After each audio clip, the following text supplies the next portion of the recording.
नमस्कार साथियों, आज हम एक्सरसाइज 3.2 का फर्स्ट क्वेश्चन करेंगे।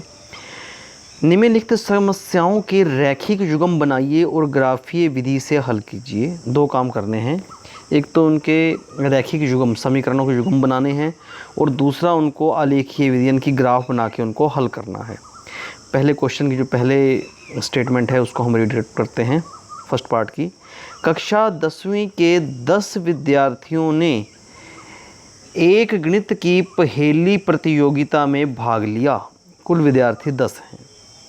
यदि लड़कियों की संख्या लड़कों की संख्या से 4 अधिक हो, लड़कियां ज़्यादा हैं लड़के कम हैं 4, प्रतियोगिता में भाग लिए लड़कों और लड़कियों की संख्या ज्ञात कीजिए।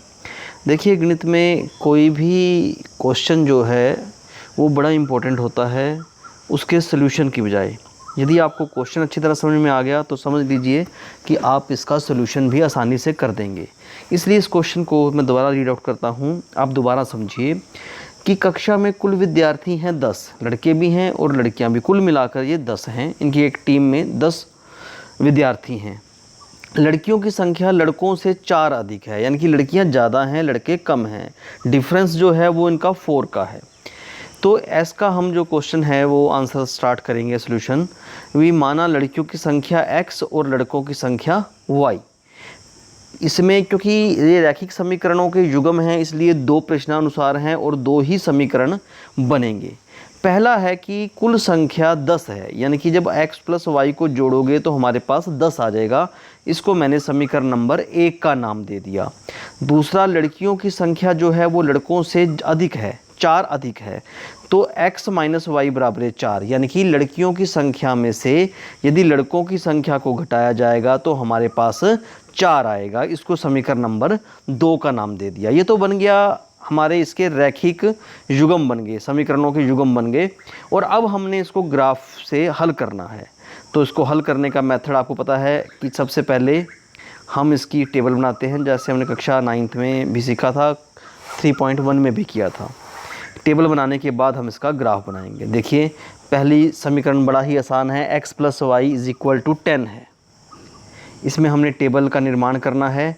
इसमें हमने माना y की वैल्यू 0। यदि y को आप 0 लोगे तो x की वैल्यू कितनी आ जाएगी हमारे पास 10। y 0 और x 10 लिख दिया। सेकंड टाइम हम x को 0 ले लेते हैं यहाँ पे। यदि x को 0 लेंगे तो सिर्फ क्या बचेगा, y is equal to 10, x 0 और y 10। ये टेबल बन गई इक्वेशन नंबर 1 की। इसी प्रकार से हमारे पास जो दूसरा समीकरण है वो है x minus y is equal to 4। y को जब आप राइट साइड लाएंगे तो इधर आके ये प्लस का हो जाएगा, x is equal to 4 plus y. अब y की कोई भी वैल्यू हम रख सकते हैं। हमने रख दी y की वैल्यू 0। जब y की वैल्यू 0 रखेंगे तो हमारे पास x की वैल्यू आ जाएगी 4, y 0 और x 4। उसके बाद हमने y का मान 4 रखा। आप 2, 3 कोई भी मान रख सकते हैं। हमने y का मान 4 रखा है तो x का मान 4 जमा 4 8 आ जाएगा, y का मान 4 और x का मान 8। ये हमारे समीकरण नंबर 2 की टेबल बन गई। आइए अब हम इनके ग्राफ देखते हैं। देखिए, इस इक्वेशन भी यहाँ लिख दी है और इसके टेबल भी यहाँ लिख दी है। सबसे पहले हम इक्वेशन नंबर 1 लेते हैं। भी इक्वेशन नंबर 1 का जो ग्राफ है वो हम कैसे रिप्रेजेंट करेंगे। इसका जो पहला पॉइंट है वो है, देखिए मैं आपको दोबारा फिर बता दूँ, ये x एक्सिस है हमारी, ये y एक्सिस है, जहाँ पर ये y पॉजिटिव है और इधर जो है हमारा y डैश आता है। इधर x जो है पॉजिटिव है और x एक्सिस, इधर x डैश ऋणात्मक परिणाम के लिए। पहला पॉइंट है x 10 y 0। देखिए यहाँ पे हमने मार्क किया हुआ है, ये जो पॉइंट है, ये पॉइंट जिसको मैंने छोटा सा लिखा भी हुआ है x 10 और y 0, इस पॉइंट के ऊपर हमने मार्क कर दिया बिल्कुल बारीक पेंसिल से। दूसरा जो पॉइंट है y 10 और x 0, y 10 हमें पता है यहाँ है, दूसरा पॉइंट यहाँ आएगा।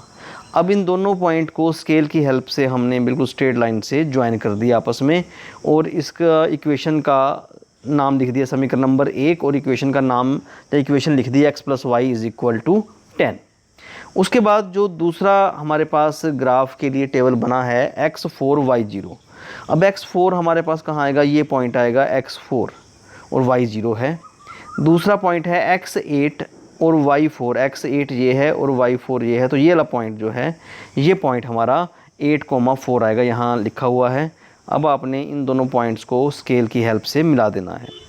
अब हम देखते हैं कि हमारा ये ग्राफ की जो रेखाएं हैं प्रतिच्छेद कर रही हैं। तो जब ये रेखाएं प्रतिच्छेद करती हैं तो इनका एक अद्वितीय हल होता है। उसके लिए हमें चेक करना पड़ेगा कि ये किस पॉइंट पर प्रतिच्छेद करती हैं, उस पॉइंट के निर्देशांक क्या हैं। तो यहाँ से अगर हम देखें तो x का मान 7 है, इसके सामने यहाँ देखें तो y का मान 3 है। तो x = 7 और y = 3 इसके सॉल्यूशन हैं। इस ग्राफिकल सॉल्यूशन के आंसर x = 7 और y = 3 हैं। तो अतः हम कह सकते हैं कि हमारे पास जो लड़कियों की संख्या जो हमने x मानी थी वो 7 है, लड़कों की संख्या जो है वो 3 है। आप उत्तर की जांच भी कर सकते हैं। देखिए, हमें कहा गया था कि विद्यार्थियों की कुल संख्या 10 है, तो आप इनको जोड़ो, कितना आ जाएगा? 10 आ जाएगा। दूसरा प्रश्नानुसार कंडीशन ये थी कि लड़कियों की संख्या लड़कों से 3 अधिक है, तो यदि आप 7 - 3 करेंगे तब भी ये दूसरी कंडीशन को भी सेटिस्फाई करता है। इसका मीनिंग हमारा आंसर ठीक है। आइए अब हम इसके दूसरे पार्ट की तरफ चलते हैं, जिसमें हमें ये स्टेटमेंट दी गई है कि 5 पेंसिलों और 7 कलमों का मूल्य 50 रुपये है, जबकि 7 पेंसिल और 5 कलमों का मूल्य 46 रुपये है। सीधा सीधा क्वेश्चन है ये। इसमें पेंसिल और कलमों की संख्या ज्ञात करनी है। तो हमने स्टार्टिंग में इस क्वेश्चन को लिया, पेंसिल का मूल्य x रुपये मान लिया और कलम का मूल्य y रुपये मान लिया। सबसे पहला प्रश्नानुसार 5 पेंसिल, 7 कलमें और 50 रुपये, तो 5x + 7y बराबर में 50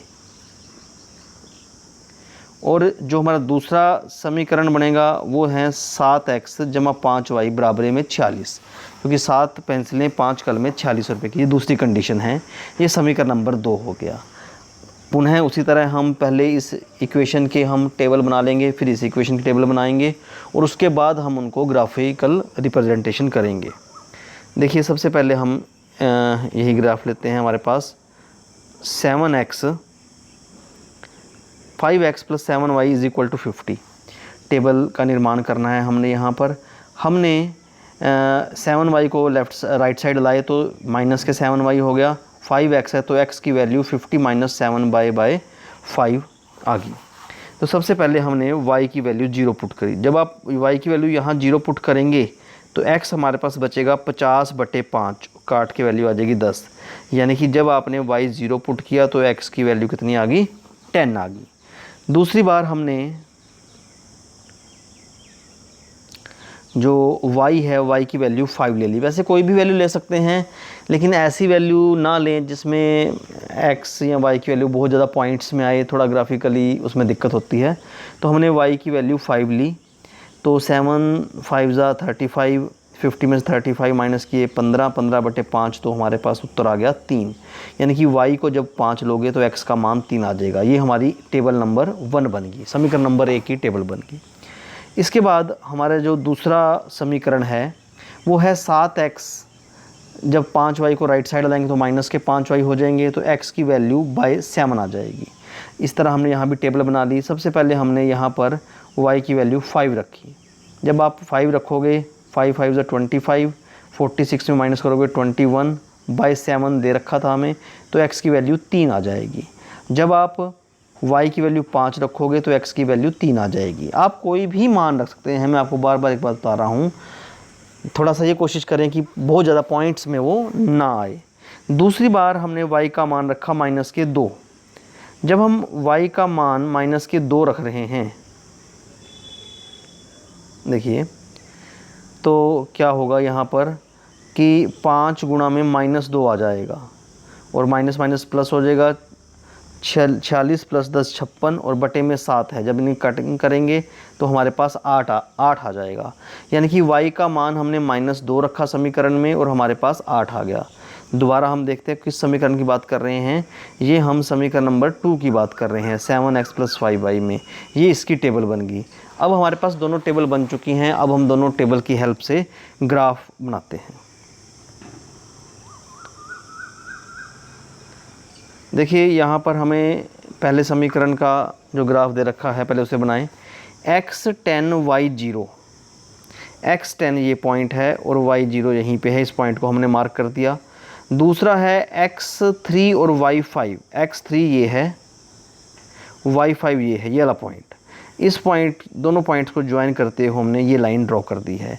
ये कौन सी समीकरण की ग्राफिकल प्रेजेंटेशन है? इक्वेशन नंबर 1 की।